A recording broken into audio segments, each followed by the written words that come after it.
আল্লাহ রাব্বুল আলামিনের ভালোবাসা পাওয়া যায় যারা নাকি পৃথিবীর মধ্যে রাসূলকে মহব্বত করে, রাসূলের আনুগত্য করেছে, রাসূলের কথা মতো নিজের লাইফটা, তার বায়োগ্রাফিটা সাজাতে পেরেছে। এই পৃথিবীর মধ্যে সেই ব্যক্তি আল্লাহ রাব্বুল আলামিনের প্রিয় হতে পেরেছে। সুবহানাল্লাহ। পবিত্র কোরআনুল কারীমের সূরাতুল আল ইমরান 3 নম্বর সূরা 31 নম্বর আয়াতের মধ্যে আল্লাহ বলেন, কুল ইন কুনতুম তুহিব্বুনাল্লাহা ফাত্তাবিউনি ইউহিব্বুকুমুল্লাহ ইয়াগফির লাকুম যুনুবাকুম ওয়াল্লাহু গফুরুর রহিম।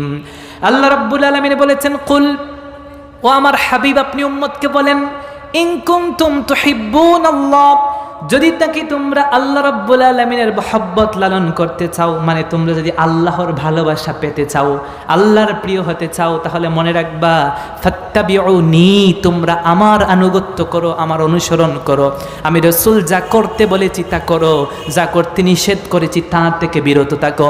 পবিত্র কোরআনুল কারীমও সেটা বলে দিয়েছে।